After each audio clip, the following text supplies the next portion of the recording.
बाप और बेटे और रूहुल कुद्स के नाम से आमीन। हम खुदा का शुक्र करते हैं उसकी सारी नेमतों के लिए, उसके फजाइल के लिए और उसकी मोहब्बत के लिए। आज की पहली तलावत रसूलों के अमाल में से ली गई है, उसका 7वां बाब, जिसमें हम मुकद्दस इस्तफानस की मुकम्मल तौर पर खुदावंद यीशु मसीह की तकलीद को देखते हैं। वो यीशु की तरह इख्तियार से बात करते हुए कहते हैं, ऐ सख्त गर्दन वालों और दिल और कान के नामख्तूनों, तुम हर वक्त रूहुल कुद्स का सामना करते हो। जैसे तुम्हारे बाप दादा थे वैसे ही तुम हो। अंबिया में से किसको तुम्हारे बाप दादा ने नहीं सताया। जब मजीद इसी तलावत पर गौर करते हैं तो मुकद्दस इस्तफानस खुदावंद यीशु मसीह की तकलीद करते हुए बिल्कुल अपने आप को उसके हाथों में सौंप देते हैं और किसी तौर पर भी खुदावंद यीशु मसीह की पैरवी करने से घबराते नहीं। मुकद्दस इस्तफानस को खुदावंद यीशु मसीह की तरह शहर से बाहर ले जाया जाता है, जहां उसे संसार किया जाता है। खुदा के कलाम में लिखा है, और शहर से बाहर निकाल कर उसे संसार करने लगे, और गवाहों ने अपने कपड़े शाऊल नामी एक नौजवान के पांव के पास रख दिए। बस जब वो इस्तफानस को संसार कर रहे थे तो उसने दुआ करके कहा, क्या खुदावंद यीशु मेरी रूह को कबूल कर। और घुटने टेक कर उसने बुलंद आवाज से पुकार कर कि ऐ खुदावंद ये गुनाह इनके जिम्मे ना लगा। वो ये कहकर सो गया। यहां भी वो खुदावंद यीशु मसीह की तकलीद करता हुआ नजर आता है। खुदावंद यीशु मसीह ने सलीब पर दुख सहते हुए कहा कि बाप इनको माफ कर, क्योंकि ये नहीं जानते कि ये क्या करते हैं।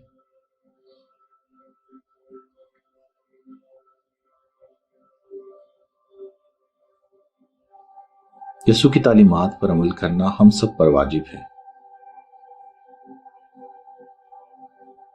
जब हम गौर करते हैं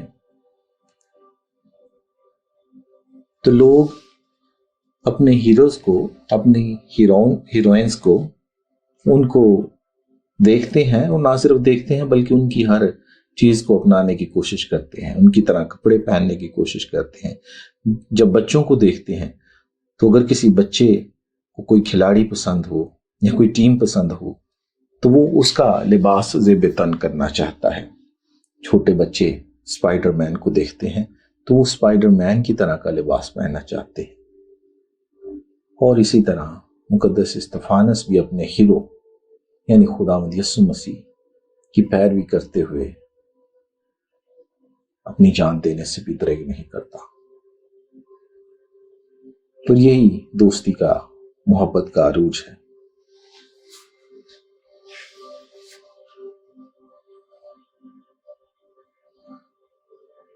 हम सदियों से सुनते आए हैं कि जब भी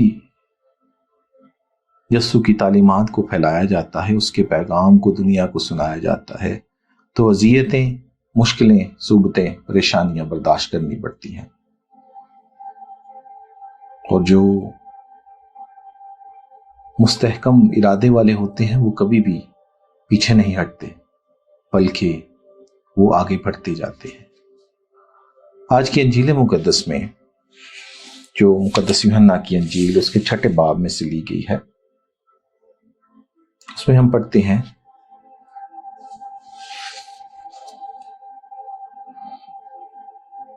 तब उन्होंने उससे कहा, बस तू कौन सा करिश्मा दिखाता है ताकि हम देखकर तुझ पर ईमान लाएं? तू क्या करता है? वैसे मेरे अजीजों, ये हमारे मुआशरे का बल्कि दुनिया के अलमिया है कि जब भी खुदावंद यीशु मसीह की बात की जाती है तो लोग करिश्मात देखना चाहते हैं, मोजज़ात देखना चाहते हैं, निशान मांगते हैं। ये रवैया जब दोनों तलावतों को मिलाते हैं तो वहां मुक़द्दस इस्तफानस उन बुजुर्गों की सरजनिश करता है, और यहाँ बुजुर्ग जो हैं वो खुदावंद यीशु मसीह से बात कर रहे हैं, यानी वो लोग, क्योंकि यहूदियों को जो एक मसला था वो ये था कि वो हर एक चीज को माजी के तनाजुर में देखना चाहते थे, कि मूसा ने ऐसा किया, और जब वो मसीह के बारे में सोचते थे वो कहते थे कि वो मूसा की तरह काम करेगा, मूसा की तरह उनके लिए सब कुछ करेगा। और यही बात वो खुदावंद यीशु मसीह से मांगते हैं, तो उसमें देखना चाहते हैं।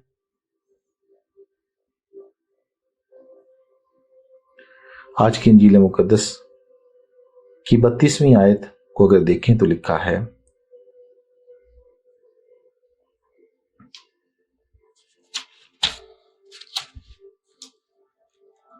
तब यीशु ने उनसे कहा, मैं तुमसे सच कहता हूं कि मूसा ने तो वो रोटी तुम्हें आसमान से ना दी, बल्कि मेरा बाप तुम्हें आसमान से हकीकी रोटी देता है, क्योंकि खुदा की रोटी वो है जो आसमान से उतरती है और दुनिया को जिंदगी बख्शती है। खुदावंद यीशु मसीह के जवाब से दो बातें वाज़ेह होती हैं। अव्वल, उनको मन मूसा ने नहीं बल्कि खुदा ने दिया था। इलावाजी मन हकीकी रोटी ना थी जो आसमान से उतरी हो। मन तो लुग़वी मानों में खुराक थी जो तबई बदन के लिए बनाई गई थी, यानी मेरा और आपका जो बदन है उसकी हिफाजत के लिए, उसकी नमू के लिए, लेकिन दुनियावी जिंदगी से आगे उसकी कोई अहमियत ना थी। यहां खुदावंद यीशु मसीह उस असल और मिसाली और हकीकी रोटी की बात कर रहा है जो आसमान से खुदा देता है। ये रोटी बदन के लिए नहीं, रूह के लिए है। मेरे बाप के अल्फाज से मसीह ने अपनी उलूहियत का दावा किया है, यानी वो खुदा के साथ जो उसका रिश्ता है, खुदा के साथ जो उसका ताल्लुक है, वो उसको जाहिर करता है। लिखा है, क्योंकि खुदा की रोटी वो है जो आसमान से उतरती है और दुनिया को जिंदगी बख्शती है। तब उन्होंने उससे कहा, ऐ खुदावंद, हमको हमेशा ये रोटी दिया कर। ऐ खुदावंद, हमको हमेशा ये रोटी दिया कर। तो खुदावंद यीशु मसीह का जवाब है, यीशु ने उनसे कहा, जिंदगी की रोटी मैं हूं, जो मेरे पास आता है वो हरगिज भूखा ना रहेगा, और जो मुझ पर ईमान लाता है वो कभी प्यासा ना होगा। उस पर ईमान लाने की जरूरत है।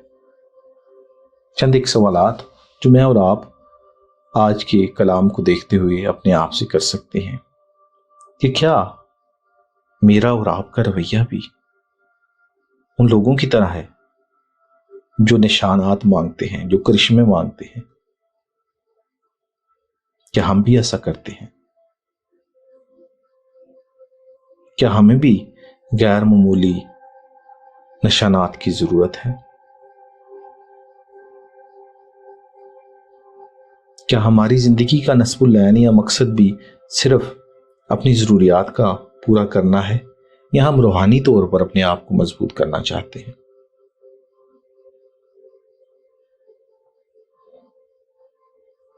क्या जिंदगी सिर्फ खाकर सिर होने का नाम है, या कि रूहानी तौर पर मजबूत होके अपना किरदार अदा करने का नाम है? आइए आज अपने आप को खुदा के हजूर सौंपे, वो जो जिंदगी की रोटी है जिसको खाकर इंसान कभी भूखा ना होगा और जिसको पीकर कभी भूखा ना होगा। लेकिन मैंने तुमसे कहा है कि तुमने तो मुझे देख लिया है और फिर भी ईमान नहीं लाते। उनकी तरफ इशारा है जो उसको देखकर ईमान नहीं लाए। हमने उसे अपनी आंखों से नहीं देखा, लेकिन खुदा ने हमें हमारे वालिदैन के जरिए, हमारे बुजुर्गों के जरिए जो ईमान अता किया है, उसकी वजह से हम उस पर ईमान लाते हैं, यकीन करते हैं और उसका जाती और शख्सी तजर्बा करते हैं। اس تجربے میں قائم رہیں، اس روحانیت میں قائم رہے جو مجھے اور آپ کو اپنے والدین سے ملی ہے، جو مسیحیت سے ملی ہے، تاکہ اس ہمیشہ کی روٹی سے اپنے آپ کو سیر کرتے رہیں۔ پنجابی کا ایک شعر ہے کہ زندگی دی روٹیاں میں جڑا مینوں کھاندا ہے، سچ کہنا مردا نہیں سدا زندہ رہندا ہے۔ زندگی دی روٹیاں میں جڑا مینوں کھاندا ہے، سچ کہنا مردا نہیں سدا زندہ رہندا ہے۔ تو میں اور آپ سدا زندہ رہنے کے لیے اس حقیقی روٹی کی طرف رجوع کریں، اسی مسیح ہمارے خداوند کے وسیلہ سے۔